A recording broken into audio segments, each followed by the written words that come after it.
Boa noite a todos. Sejam todos muito bem-vindos ao Centro Espírita, Instituição Caminho da Luz. Boa noite também aos internautas que nos acompanham através do canal do YouTube Nápoles. Sejam todos muito bem-vindos. Na noite de hoje, contaremos com o palestrante Maxilânio Lacerda e ele vai abordar o tema Como lidar com a depressão à luz da doutrina espírita. Porém, antes de passarmos a palavra a ele, nós faremos uma leitura de harmonização e a gente sempre gosta de ressaltar a importância de estarmos harmonizados durante o decorrer da palestra, em contato com o plano maior, porque durante a palestra recebemos muitos benefícios, muitos lenitivos do alto. Então, vamos tentar nos manter em contato com a espiritualidade amiga.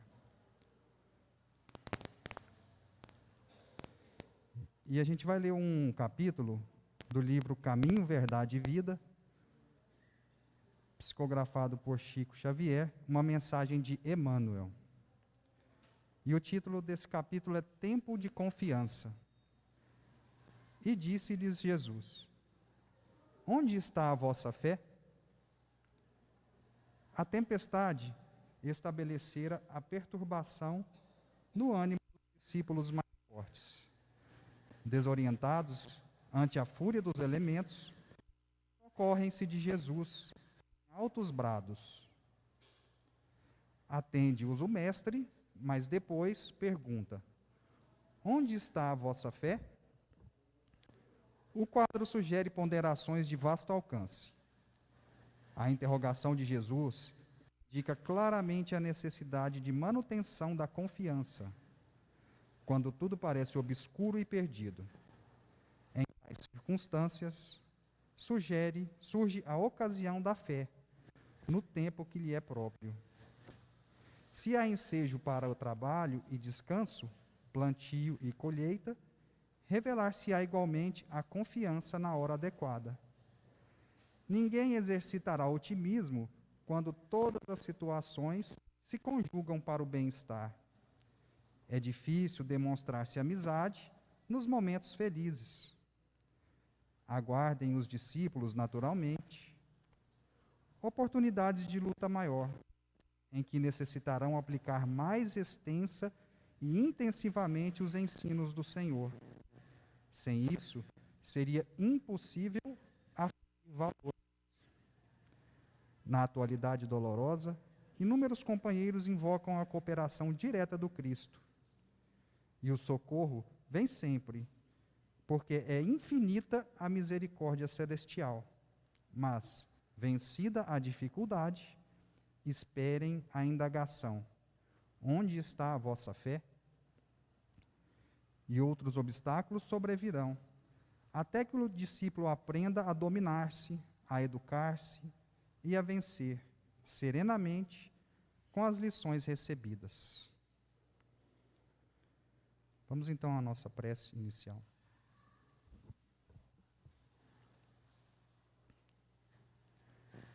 Amado Mestre Jesus, espiritualidade amiga, nós agradecemos a oportunidade de estarmos aqui reunidos, em nome de Jesus, para renovarmos a nossa fé,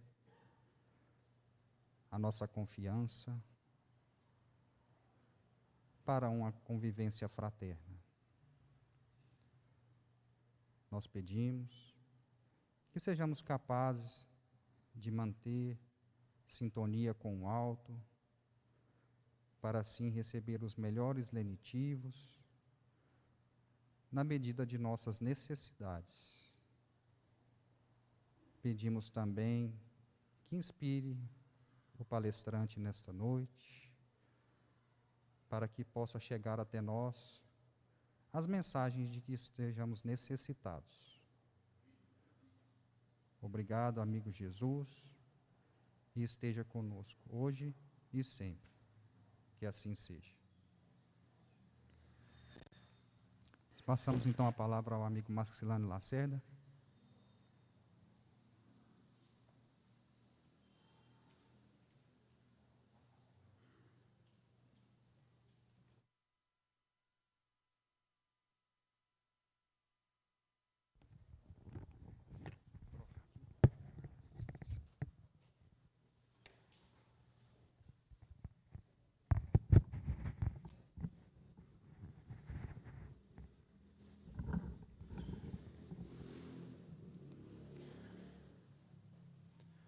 Boa noite a todas, boa noite a todos. Que a paz do nosso divino Rabi, da humilde Galileia, permaneça em nossos corações, hoje e sempre. Peço a permissão para falar sem a máscara, para que a possa atingir melhor na sonoridade. E o nosso tema de hoje é um tema grave, porque, segundo Joana de Ângeles, nós vivemos um momento grave, e não é por causa da pandemia proporcionada pelo coronavírus.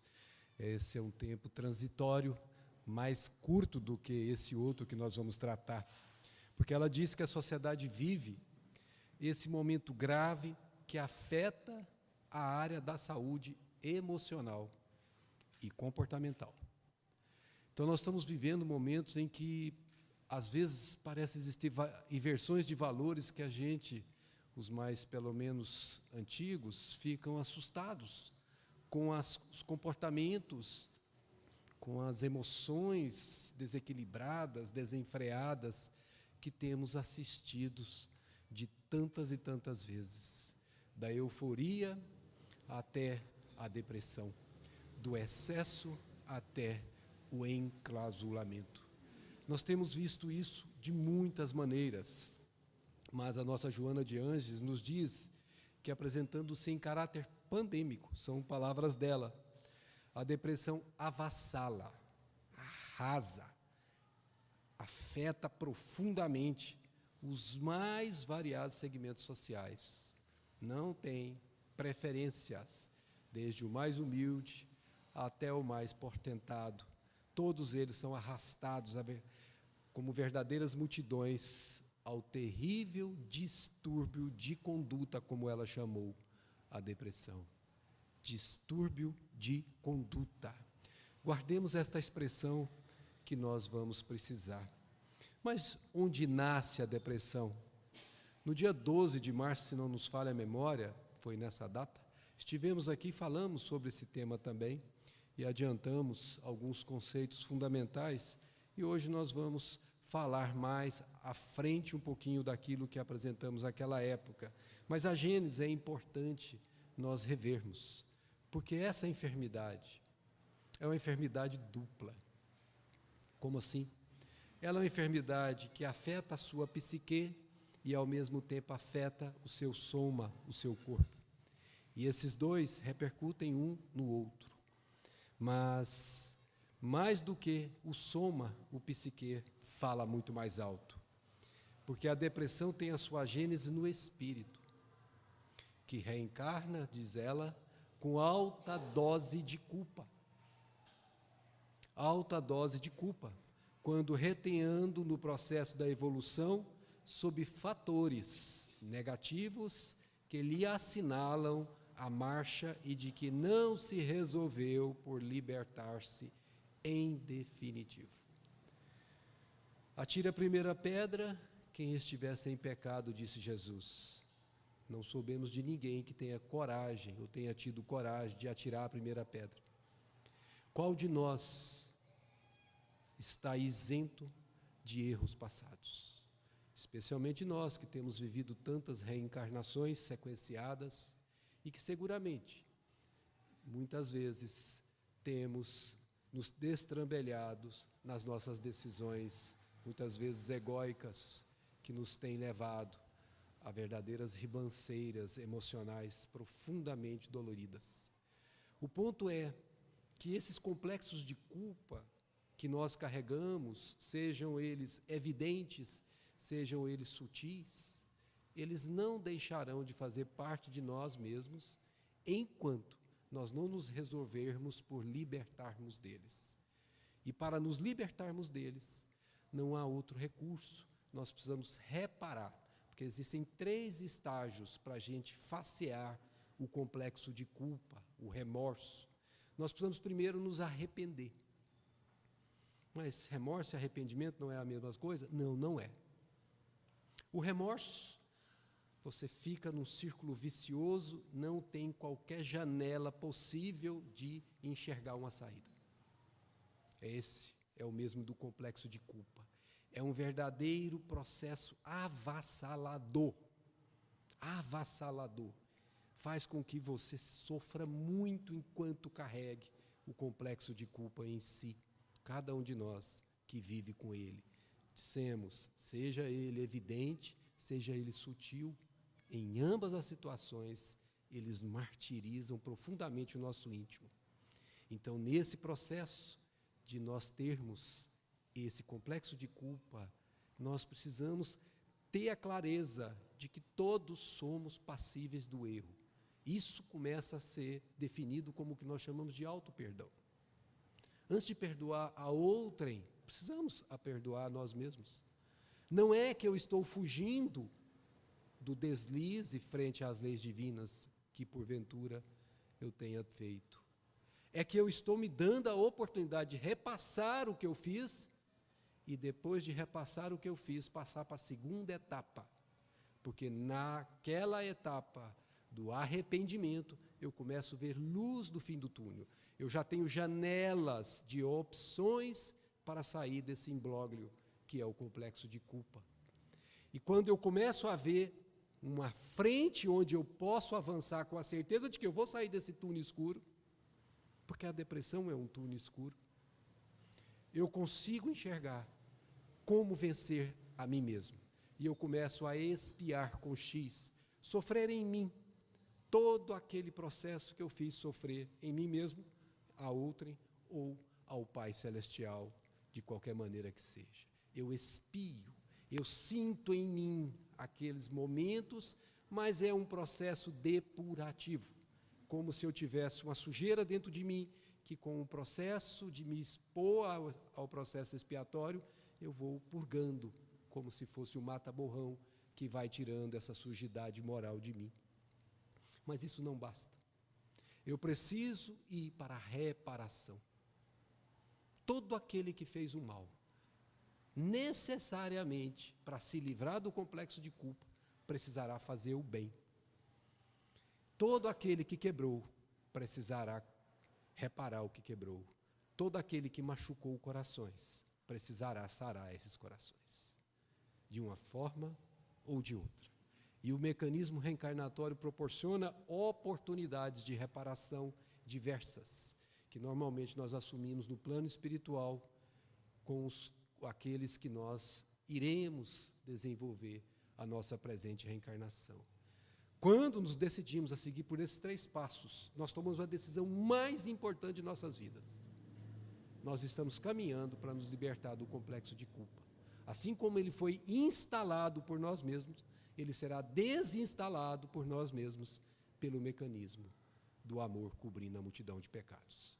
E é por isso que nós precisamos lembrar que a matriz do problema não está no corpo. O corpo reflete essa matriz e repercute no psique, porque ele começa a afetar o psique num processo que se conjuga. Mas a nascente, salvo os casos de acidentes que causam dano cerebrais, todos os outros, sem exceção, nascem na psique da individualidade. Mas é importante, sabendo desta origem, é importante sabermos que todos nós, sem exceção, eu vou repetir, todos nós, sem exceção, somos passíveis de sofrer depressão. Eu nunca vou passar por isso não, Max. Não tenha tanta certeza assim. Mas eu trabalho no bem há muitos anos. Não tenha tanta certeza assim. Muitas vezes, trazemos programáticas que estão aguardando o momento certo para entrar em ação. Estão instaladas, e no momento aprazado que acertamos lá, elas podem vir à tona naquilo que se chama aferição de valores. Quando eu verificarei se realmente eu conseguirei vencer esta limpeza final do meu psiquismo. Então é importante nós perguntarmos, como é que se instala a depressão? Como é que eu posso perceber essa doença, essa enfermidade, esse campo avassalador sobre mim mesmo se instalando? E a dona Joana de Anjos, num livro chamado Receitas de Paz, ela diz assim, atenção, a depressão instala-se pouco a pouco. Esse é o problema. Ela é sutil, ela vai renteando, renteando, quando você vê, se você não agir, ela estará instalada e retirá-la não é fácil. Mas por que isso é pouco a pouco, dona Joana de Anges? Ela diz, por quê, meu filho? Correntes psíquicas, emissões próprias do pensamento da individualidade, desconexas, porque formadas a partir do complexo de culpa, formadas a partir da depuração, da expiação, que a desencadeiam, desarticulam, deixam de manter a articulação do seu processo psique normal para um processo desequilibrado. E vagarosamente o equilíbrio mental vai se perdendo. Vagarosamente. Aqui é que é o problema. Se você se lembra da questão 919 do Livro dos Espíritos, quando Kardec perguntou como é que a gente precisa fazer para conseguir essa felicidade plena, a resposta foi uma só, curta, mas profundíssima. Conheça a ti mesmo. Maior desafio para mim, na minha visão, de qualquer ser humano, é entrar em si mesmo e conseguir se ver como se fosse outro vendo a si mesmo. Isso não é fácil. A gente tem a mania de olhar a mochila do outro e não a nossa própria. Então, uma fila e cada um olha a mochila do da frente, mas a própria mochila, ou seja, a bagagem, a minha aquisição espiritual, eu tenho dificuldade de examiná-la. Mas atenção, é fundamental fazer isso. É fundamental. Por quê? Porque quando você se conhece, você conhece o seu caráter real. Real. Você sabe do que é possível você fazer ou do que você não é possível você fazer. Você sabe das situações que são desconfortantes em você e você sabe das situações em que você já tem mais conforto. Isso te dá segurança para saber onde você pisar, porque você vai pisar com insegurança nesse campo em que você é frágil, mas se você vai pisar com mais segurança nesse outro campo que você já tem uma fortaleza que você já conquistou em pretéritas reencarnações. E não tem nada de errado ter os dois. É natural que seja assim, porque nós estamos num processo evolutivo. Então, quando eu começo a perceber que pouco a pouco esse lado está se insinuando mais forte, eu não estou conseguindo controlar, acenda a luz. Acenda a luz porque tem algo se insinuando. Jesus chegou a dizer, primeiro, observai. Observai. Depois, vigiai. Para depois, orai. Quando você se vê nessa situação, quando qualquer um de nós, para, porque você observou. Para o que você está fazendo. Para a sua vida. Para. A sua vida não vale o que você está fazendo se você não parar. Para. Medita sobre o que está acontecendo. Reflete sobre o que você tem feito. Reflete sobre suas relações, principalmente sobre as suas relações. Reflete as marcas que você está deixando nos corações daqueles que estão transitando com você, seja dentro do lar, seja no trabalho, seja no trânsito, quando você deixa uma mensagem, às vezes não articuladas em palavras, emitida por pensamentos ao seu companheiro de jornada que também transita no mesmo carro que você. Pensa o quanto você tem deixado de marcas declaradas ou subjacentes naqueles que andam com você. Esse é o primeiro ponto para fazer a revisão e começar, depois disso, a pedir a Deus, através da oração, vigiai, orai. Pai, dá-me força para corrigir o que não está certo em mim. E se eu perceber que eu fiz mal a alguém e isso está me complicando, eu devo procurar esse alguém. Disse Jesus, se vai trazer a oferenda e se lembra que tem alguma coisa contra alguém ou alguém contra você, vá, deixa a oferenda aqui, vá, enquanto está a caminho e peça perdão a ele. Se ele te cedeu o perdão, você ganhará o irmão. Se não, o problema é dele, não seu mais. Não carregue o veneno da culpa ou o veneno daquela dúvida, o veneno daquele peso, eu não devia ter feito isso, eu deveria ter pedido perdão. Não carregue isso com você. É grandioso aquele que tem coragem de procurar. Aquele que é orgulhoso. Eu pedi perdão para ele, mas nunca. Pobre coitado. Pagará caro, talvez num processo obsessivo, talvez num processo depressivo, talvez numa outra doença qualquer, mas pagará. Não há como fugir disso. Então, atenção, se você se conhece um pouco, você tem mais chances de enfrentar, porque é uma luta, é um enfrentamento, esse processo que está tentando se instalar, pouco a pouco, vagarosamente. Mas atenção, você convive com os seus mais próximos. Você pode ajudar quem não consegue fazer isso. Quando você, conhecendo aquela pessoa, percebe que ela está mudando em certas atitudes. Ela era alegre, já está ficando mais taciturna. Ela gostava de sair, já está ficando mais reclusa. Gostava de falar, já não está falando tanto quanto. Ela que era muito expansiva, fechou-se. O que está acontecendo? Não espere ver o que está acontecendo. Haja. E nós vamos aprender um pouquinho como agir no auxílio destas pessoas. Porque quando irrompe, quando ela vem com força dominadora, disse a Joana de Ângeles, suas raízes estão fixadas nos painéis da alma. E ele afirma, ela, aliás, afirma, da alma rebelde. A alma que ainda não faz a vontade do Pai, é uma alma rebelde. Ou a alma receosa, aquela que não quer encarar aquele processo que nós acabamos de falar, de arrepender, de expiar e de reparar.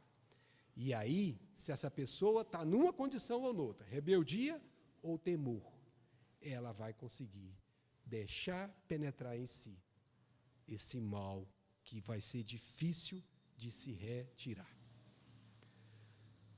Face às suas cáusticas, é como se fosse um ácido, manifestações, a terapia de emergência. Agora nós vamos aprender um pouquinho como é que nós vamos enfrentar isso. Face imprescindível. Então, você encontrou na sua casa alguém com essa situação que nós acabamos de descrever.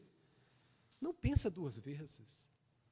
Não pensa. Ah, mas o centro está fechado. Por exemplo, lá em Brasília, por exemplo, nós temos o nosso grupo Leon Denis, que trabalha quase 20 anos juntos, para atendimento desses casos. E essas pessoas chegam, ligam para nós colocamos no grupo, e vocês não têm noção do que esses benfeitores são bondosos.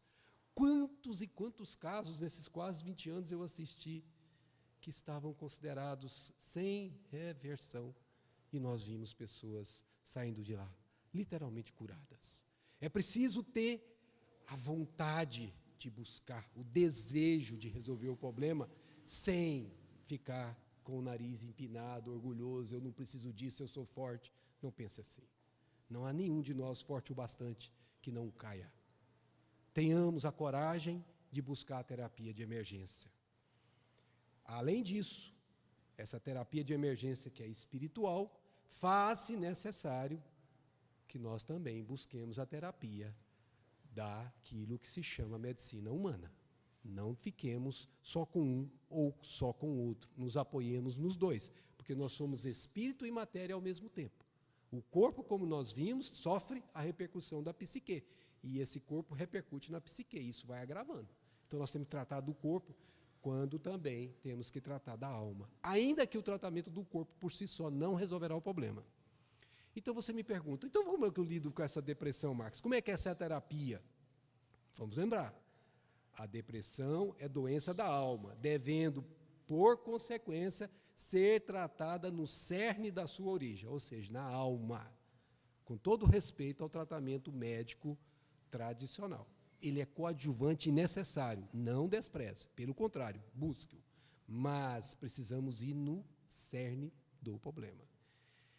Primeiro ponto, nós vamos trabalhar aqui dois lados. O primeiro ponto é, quando ela se insinua, como nós começamos a falar, comecei a perceber, como que eu vou lidar com isso? E depois, como ela já está se instalada, como que eu vou lidar com isso? Vamos ver as duas situações, conforme a doutrina espírita nos ensina. Dona Joana de Ângeles, no livro ainda Receitas de Paz, diz assim, toda vez que uma ideia, preste atenção, é uma ideação, nasce de um pensamento que se repete, um pensamento que quer se fixar. Toda vez que uma ideia prejudicial intentar espraiar-se nas telas do pensamento, aquela ideia quer tomar conta do painel do que você pensa, ela quer se sobrepor aos demais pensamentos que você naturalmente teria que ter. Porque toda vez que ela tenta fazer isso, ela obscurece a sua capacidade de discernir. ela obscurece a sua capacidade de razão. Toda vez que isso acontecer, ela vai dizer exatamente o que Jesus nos disse. Recorre à prece. Ah, mas eu não sou habituada a orar. Ah, meu amigo, quando eu entrei no Espiritismo eu também não era, não. Vou ser muito honesto com vocês. Eu achava até esquisito esse negócio de orar, com todo o respeito. Declaro aqui sem nenhum pudor. Mas quando eu vi o poder dessa tal de oração, Jesus amado, eu não passo um dia sequer da minha vida sem orar. Eu oro quando vou dormir, e não preciso parar em um cenário especial, não. Eu oro pensando, porque louvar a Deus é pensar nele.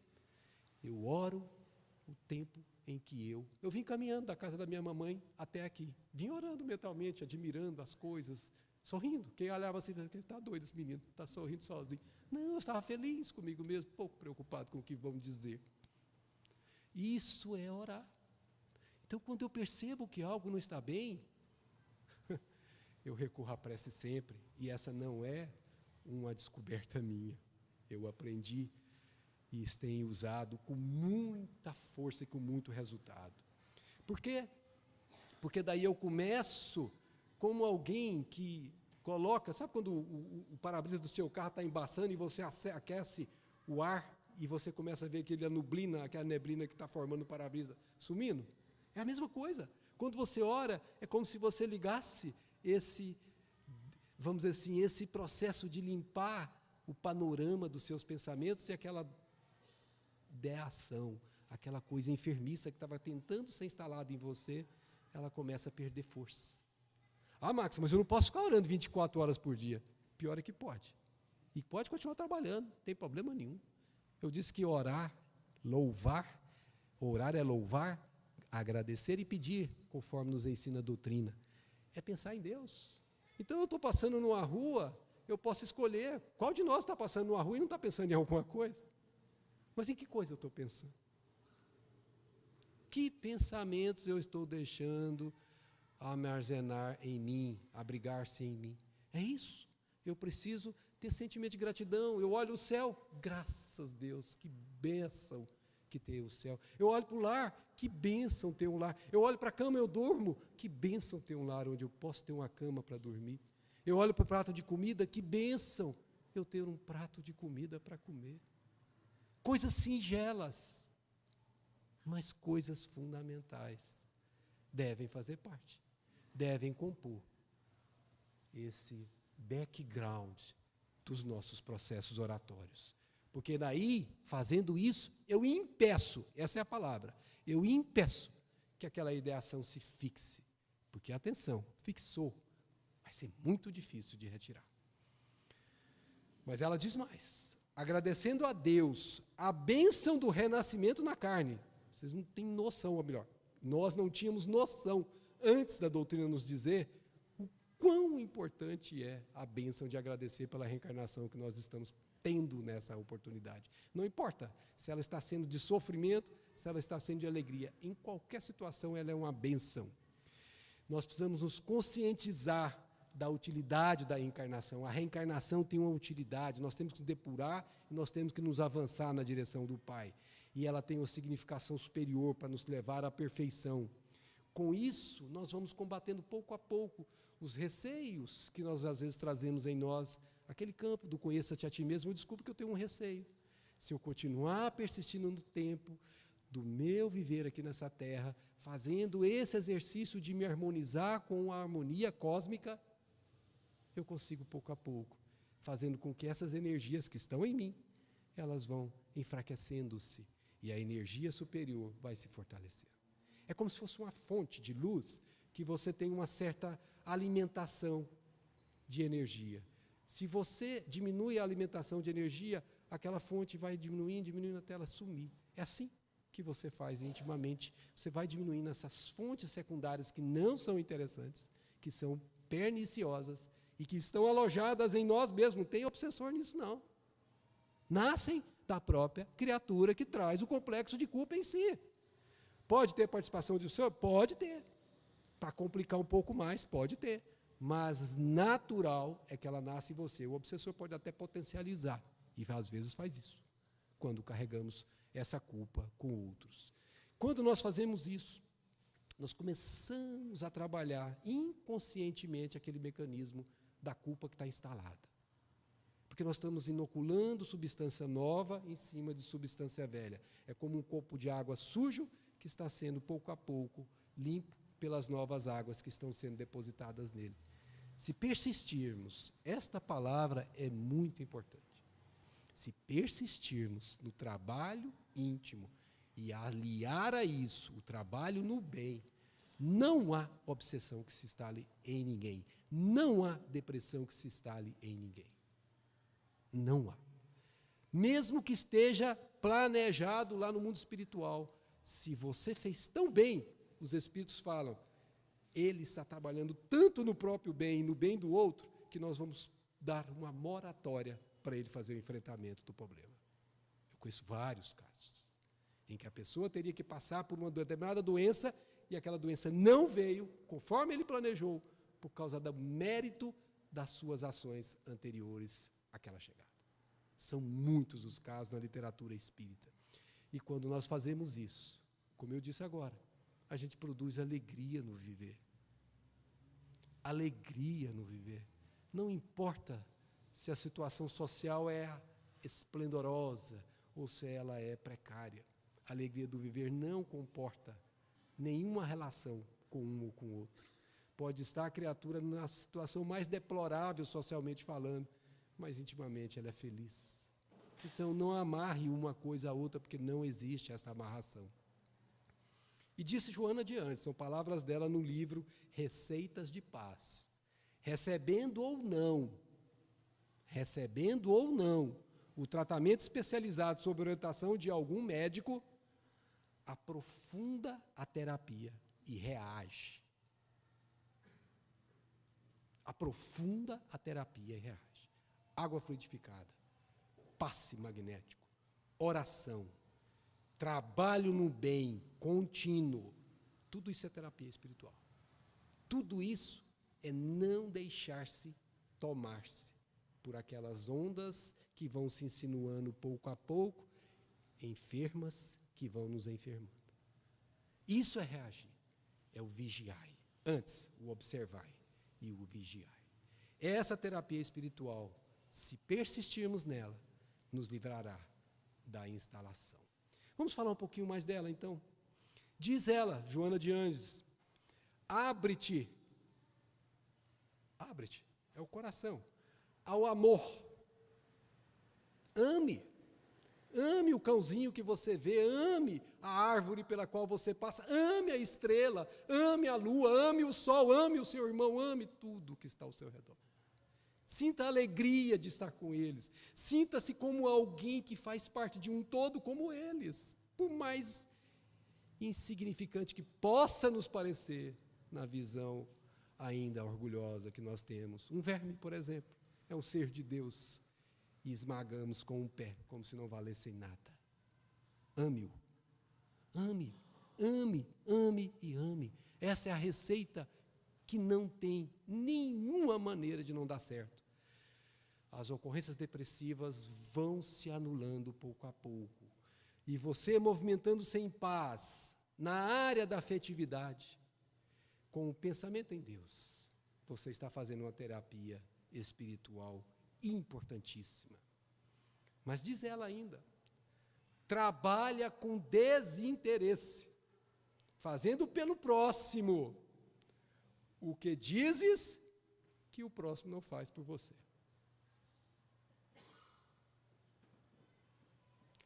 Trabalha com desinteresse. Não espere. Obrigado, Max, pelo que você fez. Não espere. Às vezes, espere o oposto.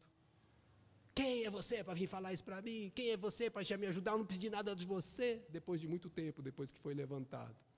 É tão orgulhoso aquele que você ajudou, que depois que estava de pé, veio te afetar com posições que você jamais esperaria, mas tenha humildade de aceitar. O irmão não está pronto. Dia virá que ele irá agradecer de outra maneira. Pensa nisso, porque se nós frearmos o nosso ímpeto de fazer o bem porque não recebemos o retorno, estamos errados, porque interromperemos a onda harmônica que combate a onda enfermiça. Todas as vezes que recebermos o mal, devolvamos sempre o bem. É isso que é dar outra face. Evita mais uma terapia espiritual. Evita a hora vazia.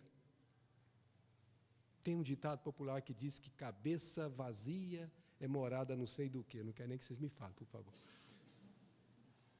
Evita a hora vazia e resguarda-te, disse Joana, da sofreguidão pelo excesso de trabalho. Nem lá, nem cá. Aqui, ó. Há tempo de repouso, há tempo de trabalho. O sábio é aquele que sabe trabalhar nos dois lados com equilíbrio. Então, ficar à toa, sem fazer nada, ocioso, é horrível. Mas trabalhar exaustivamente para esconder-se de si mesmo, também é horrível. Porque apenas fazemos aquilo que se chama recalcar. Vamos empurrando cada vez mais para baixo o problema que nos oprime. E dia virá que esse recalcar não será mais possível e isso rompe como rompe uma represa. E aí você tem ou o suicídio, ou a depressão fortemente instalada, ou qualquer outro dano psíquico que a criatura enfrente. Diz ela ainda, adestra-te. Adestrar que significa treinar, preparar, fazer treino. Adestra-te mentalmente. O dia que nós conseguimos dominar o poder do pensamento, ai meu Deus, que bênção. Adestra-te mentalmente na resignação diante do que te ocorra de desagradável e que não possas mudar. Resignação é aquela aceitação ativa. Eu luto para vencer aquilo, mas se eu não consigo, Senhor, Tu sabes o que faz. Nenhuma folha cai sem a Tua vontade. E você aceita, sem ser subserviente, mas sendo aquele que aceita a vontade suprema, porque você não pode mudar. E diz ela, olha a expressão que ela usa, quando sitiado, quando você está sendo perseguido por todos os lados da sua própria psique, pela ideia depressiva, alarga o campo do raciocínio, busca ver coisas novas e combata o pensamento pessimista. É por isso que quando você está assim, saia do lugar escuro, procure o sol. Sol é um excelente depurador. Ele queima os miasmas, literalmente queima os miasmas desse processo enfermiço. Saia, vai andar, vai conversar, vai ler, vai buscar coisas novas, alarga as suas possibilidades. Vá trabalhar, pega uma enxada, vai capinar, isso é terapia.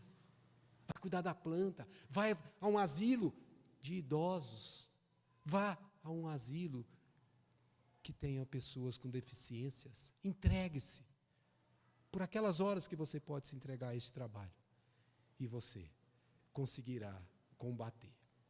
Quem se habilita na ação do bem conduzida e dirige o raciocínio com equilíbrio, disse Joana, não tomba nas redes bem urdidas da depressão. Olha a expressão, redes bem urdidas da depressão.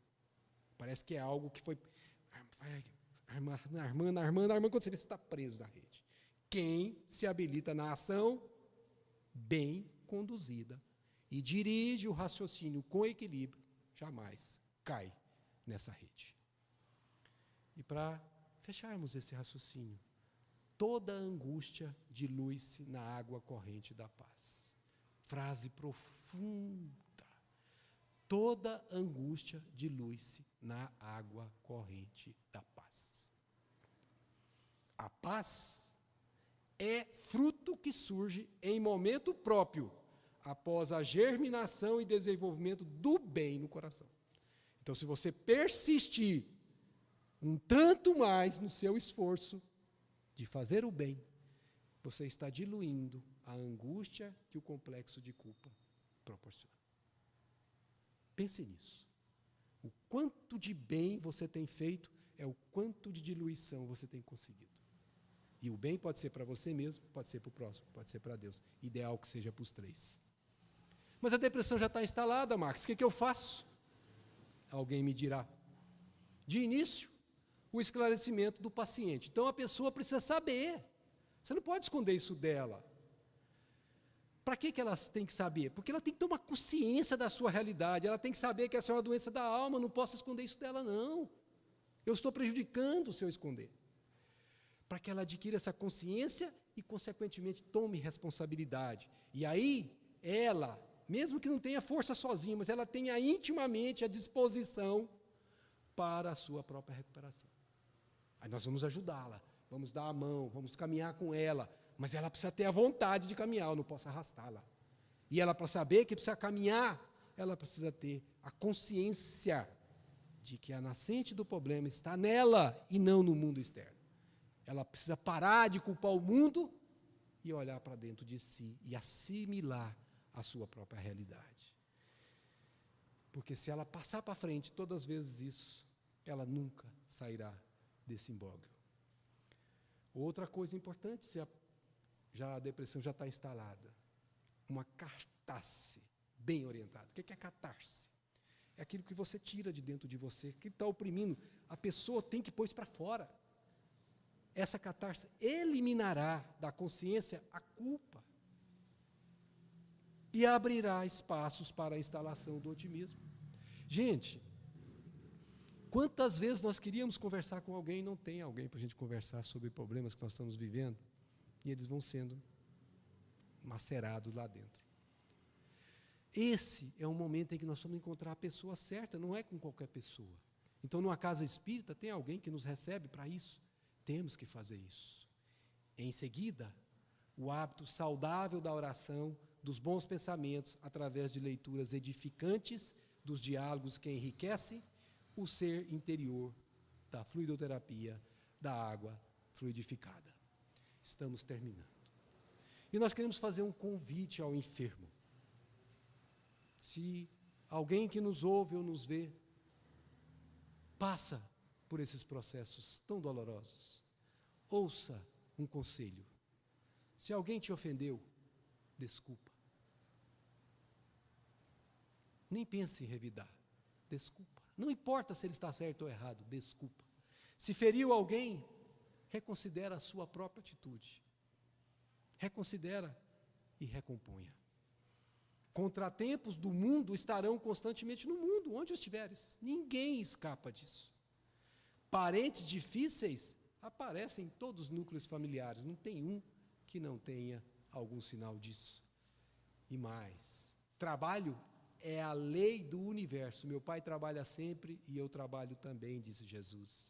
Disciplina é alicerce da educação. Ninguém consegue persistência sem disciplina. Circunstâncias constrangedoras assemelham-se a nuvens que aparecem no firmamento de qualquer clima. Elas se vão. Incompreensões com relação a caminho e decisões que se adotem são empeços, são obstáculos e desafios na experiência de quantos desejem equilíbrio e trabalho.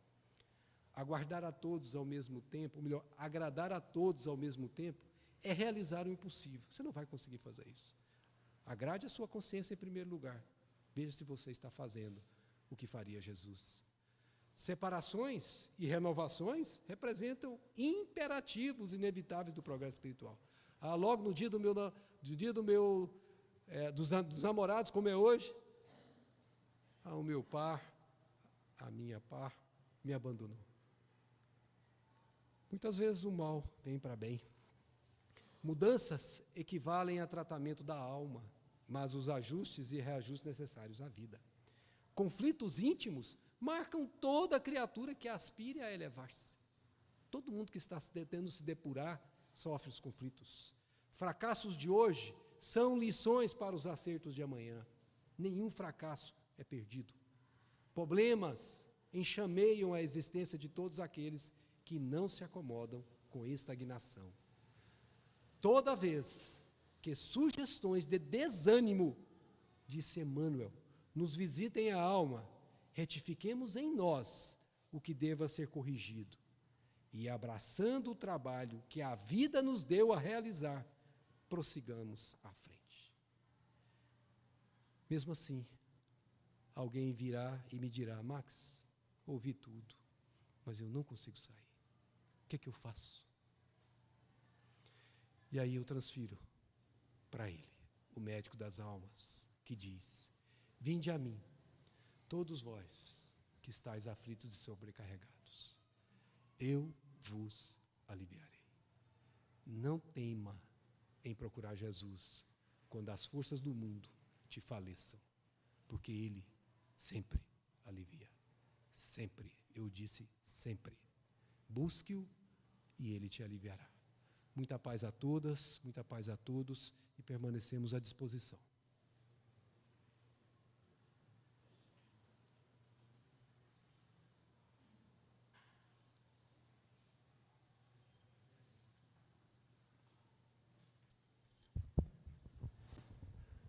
Pessoal, boa noite. A gente vai passar agora para a segunda parte dos nossos trabalhos, em que a gente abre a oportunidade de fazermos perguntas para os palestrantes. E aí, normalmente, a gente faz uma pergunta aqui do salão, revezando com uma pergunta do pessoal lá que está nos acompanhando pela internet. Então, fiquem à vontade. Quem quiser fazer alguma pergunta, pode levantar a mão que eu levo o microfone.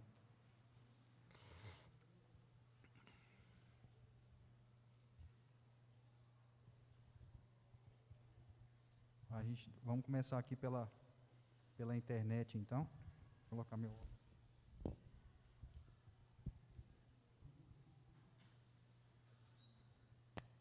O Arthur Moraes. Ele faz a pergunta: como ajudar alguém a curar-se da depressão se esta pessoa sequer acredita em Deus? Ótima pergunta. Se nós perguntarmos às pessoas do mundo, nós vamos ter uma quantidade imensa de pessoas que dizem não acreditar em Deus. Mas o que tem isso a ver com a nossa ajuda? Nenhuma relação de imediato. Porque essa questão de acreditar em Deus é só questão de tempo. Mais cedo ou mais tarde, a pessoa acreditará. Mas nós vamos fazer com que ela primeiro acredite em si mesma. Que ela acredite que eu possa ajudá-la. Que ela acredite e tenha certeza que ela pode contar comigo. Que ela sabe que mesmo que eu tenha que anular os meus interesses pessoais, eu estarei com ela.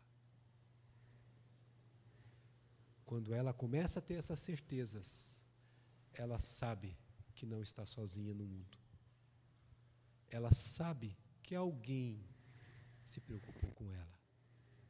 Porque é a coisa mais dolorida que a gente possa imaginar, é a solidão, mesmo na multidão. É você pensar que está só no mundo, que não tem ninguém por você. E, normalmente, o depressivo está neste movimento íntimo.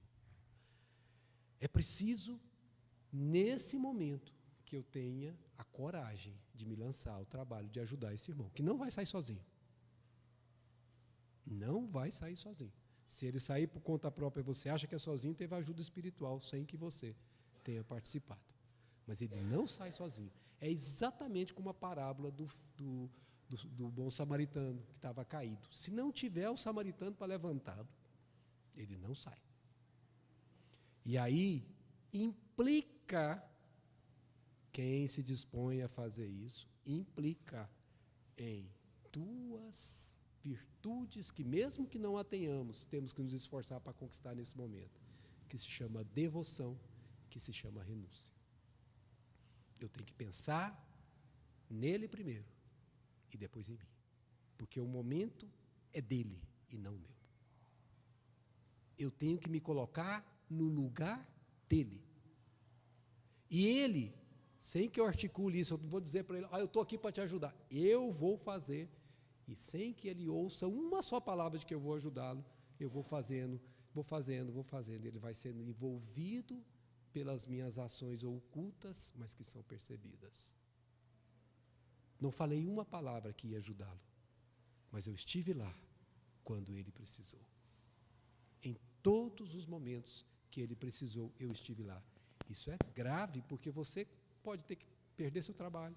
Você pode ter que alterar a sua agenda, toda a sua situação. É um processo de aferição de valor. Porque você só mede quem é verdadeiro amigo quando o amigo precisou de você. Porque tem muitos de nós que dizemos-nos amigos uns dos outros, mas o sujeito foi preso, está enclausurado num presídio e nós nunca fomos vê-lo. Que amigos somos esses?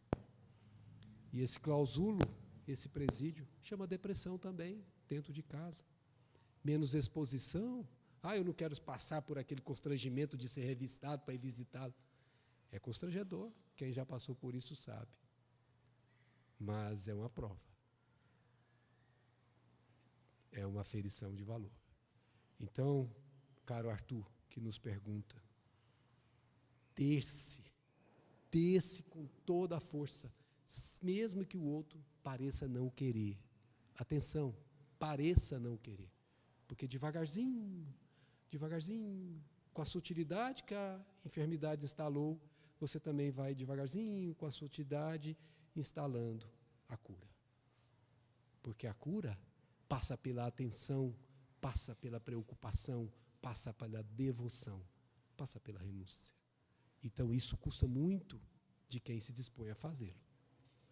Quantos casamentos a gente vê felizes até que um dos cônjuges passe por uma dificuldade. Normalmente, os homens são os primeiros a correr. As mulheres, às vezes, também. Quantos casos de cânceres eu vi, e que a gente começou o tratamento espiritual, o marido ia. No segundo ano, nunca mais a gente vê o marido. Nós vimos um caso em Brasília de uma amiga muito querida, que teve aquela doença ELA, e no final, nem mais enxergar ela estava enxergando. O marido resistiu 3 anos. Ela ficou nessa situação 8 para 9 anos. Desencarnou agora, pouco tempo atrás. Acompanhamos ela desde o dia que ela chegou no nosso grupo, andando, mas sabendo portadora da ELA. O marido ia com ela. Depois ela foi de cadeira de roda, ela ia dirigindo. Depois foi de cadeira de roda, sem mais dirigir. Depois ela não conseguiu ir, que nós que íamos na casa dela fazer todas as semanas o evangelho. O marido esteve lá por 1 ano ou 2. Não conseguiu mais. Então, é uma renúncia cara. Se você se importa realmente com esse que está em depressão, você tem que saber que você irá perder, aparentemente. Eu podia ter tido uma carreira se eu não tivesse ficado aquele tempo todo envolvido nesse problema. Sim. Mas qual que é a carreira mais importante da sua vida? É a paz de consciência? Ou é a carreira de ostentar um título, de ser alguém importante na sociedade? Pensemos nisso. O título fica. A paz de consciência vai com você.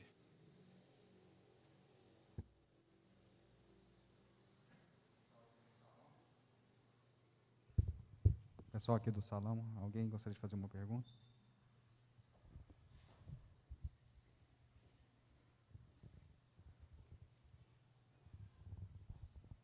Silânio Neres, você falou de remorso e culpa. A depressão está ligada a esses 2 fatores intimamente ou pode ter outras causas?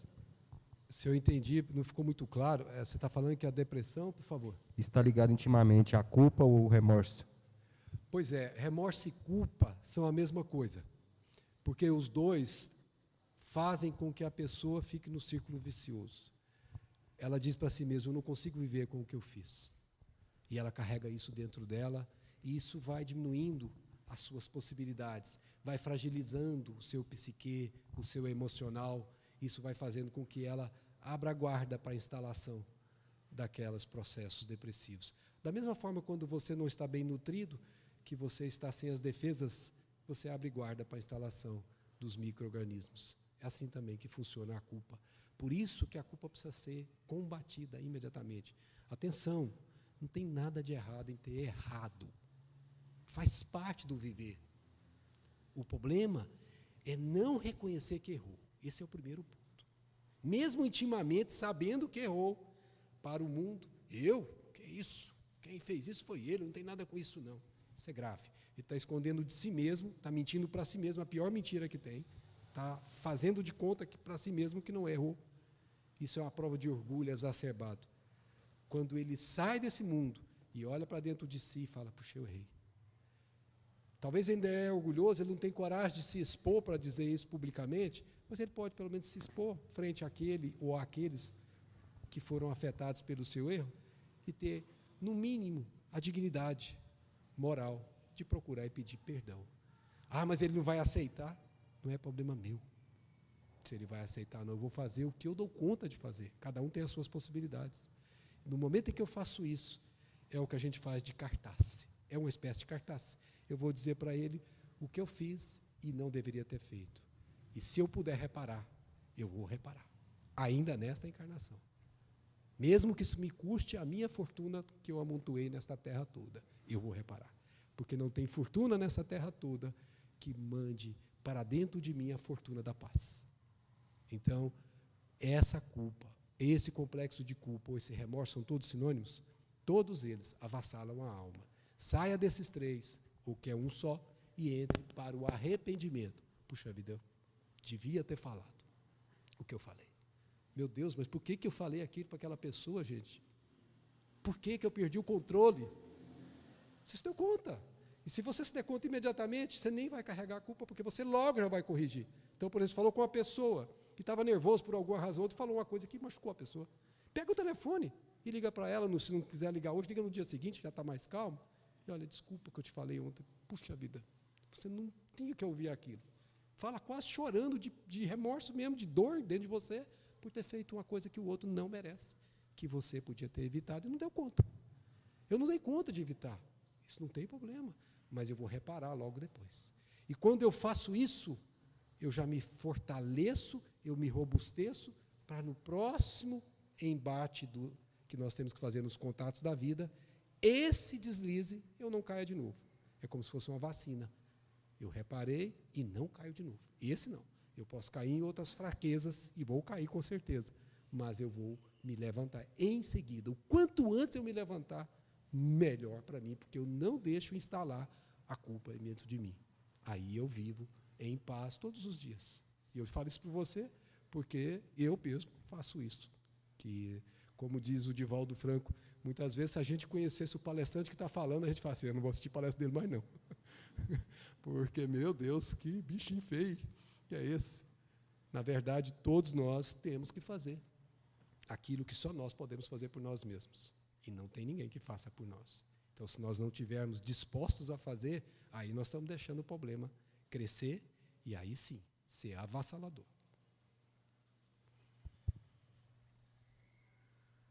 Nós temos ainda uns 3 minutinhos, se alguém quiser fazer mais alguma pergunta.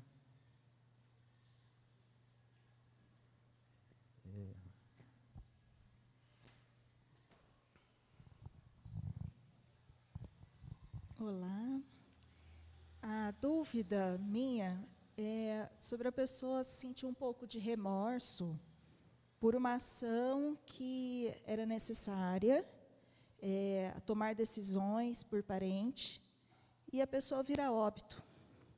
Mas era necessário, tinha uma intervenção correta, mas a pessoa se sente culpada. É o luto, né? Então, essa pessoa se aliviar, essa condução com a pessoa. Veja, como é que nós enfrentamos isso? Eu vou ter que tomar decisões na vida, em momentos, decisões que vão afetar outras pessoas.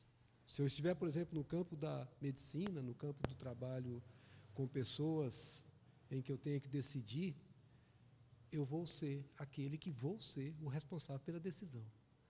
Como é que eu vou decidir? Primeira pergunta, o que eu estou decidindo está deixando a minha consciência em paz? Eu estou me utilizando os recursos que eu disponho para a decisão justa? Se eu tenho essa certeza, não se preocupe. Não foi esta pessoa responsável pelo óbito de ninguém. Ela agiu dentro do que era possível ela ser a ação tomada. Vamos pegar um caso bem clássico, está inclusive no Livro dos Espíritos. Uma pessoa trabalha como policial. ela está diante de um malfeitor que vai matá-la. E ela mata o malfeitor primeiro. Os Espíritos disseram que isso é de ofício. Ele teve que tomar essa decisão porque é a posição que ele está colocada impõe. Agora, atenção. Uma coisa é eu matar e outra coisa é o desejo de matar. É eu gostar de ver o marginal cair, o sem vergonha cair, como a gente ouve muito. Aí vai se instalar a culpa mais cedo ou mais tarde. Porque ele não está fazendo de ofício. Ele está fazendo, dando vazão a um sentimento inferior. Ele não vê o marginal como irmão. Ele vê o marginal como alguém que tem que ser repelido, tem que ser eliminado e não corrigido, educado. Aí a gravidade do problema é maior. Num dado momento de evolução dessa pessoa, ela não aceita nem ser policial, porque ela vai acabar morrendo, porque ela não terá forças íntimas para tomar a decisão de romper com o mandamento não matarás. É um estágio além, que ela prefere morrer do que tirar a vida de outrem. Essa é a consciência mais elevada. Mas nós aqui na Terra estamos ainda muito longe disso. São poucos os que estão nesse estágio. A maior parte de nós ainda tem que tomar decisões que são, às vezes, complexas, difíceis, e que só o crivo da razão, passando pela consciência, determina se a pessoa está fazendo o que deveria fazer. Se ainda assim eu ficar em dúvida, o que faria Jesus? É uma pergunta muito importante. O que faria Jesus? Se eu não dou conta de fazer o que faria Jesus, o que faria São Francisco de Assis? O que faria Dr. Bezerra de Menezes? Pegue um ícone do bem e põe ele como referência e tente imitá-lo. Literalmente isso, tente imitá-lo. Se der conta, venceu aquela prova, aquele momento de testemunho. Mas não guarde culpa se a sua consciência não é afetada. Não guarde, não tem por que guardar. Fez o que tinha que fazer ou que qualquer outro na sua situação faria. De bom senso. Fez com o seu melhor, dando o seu melhor.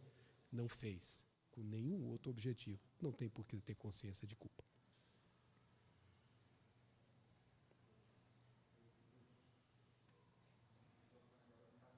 Maxilano, então, nós agradecemos. Então, nós já chegamos no nosso horário.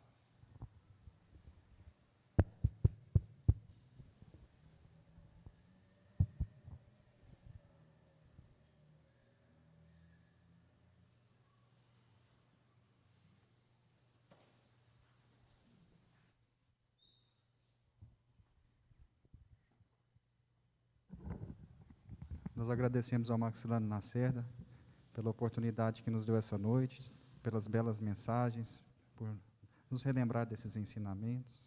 Que Jesus continue abençoando você e sua família. Temos uma mensagem aqui da casa, que no dia, a partir do dia 7 de agosto, haverá o retorno do grupo da juventude, em que pessoas de 18 aos 30 anos, né, aos domingos, no mesmo horário aqui da palestra, vão ter a oportunidade de se reunir ali num grupinho que será direcionado para a juventude, dia 7 de agosto. Nós passaremos agora, então, para a terceira parte dos nossos trabalhos, que é a aplicação do passe. E o passe ainda está sendo aplicado de maneira coletiva. O passe de maneira coletiva, os passistas estão aqui no salão e auxiliando a espiritualidade amiga, que no momento da prece final haverá a aplicação desse passe coletivo. Vamos então para a nossa prece final, que Jesus nos abençoe. Mestre Jesus, queridos amigos espirituais, que hoje se encontram aqui nesta casa, a fim de nos trazer essa mensagem tão importante para nossas vidas, que de alguma forma ela invada nossos corações e ajude no tratamento das nossas dores, Porém, é importante pedir também que ela não fique apenas aqui, que sejamos instrumentos desta palavra e assim ajudarmos nossos irmãos que não tiveram a oportunidade de ouvi-las. Que essa mensagem, quando propagada, ajude esses irmãos na busca constante do alívio de suas dores, para que seu tratamento a essa enfermidade tão dolorosa se inicie. Pedimos também que essa semana seja leve e, caso algum obstáculo apareça, que tratemos ele de acordo com nossos ensinamentos, a fim de que mais um passo rumo à nossa evolução seja dado. Pedimos então, amigos espirituais, que sigam conosco, hoje e sempre. Que assim seja. Pessoal, então agora no momento da saída, a gente pede que seja feita de maneira organizada, do fundo para frente, e ao sair estarão disponíveis os copinhos com água fluidificada, e no final da escada tem o lixinho lá para jogar o copinho. Boa noite, obrigado.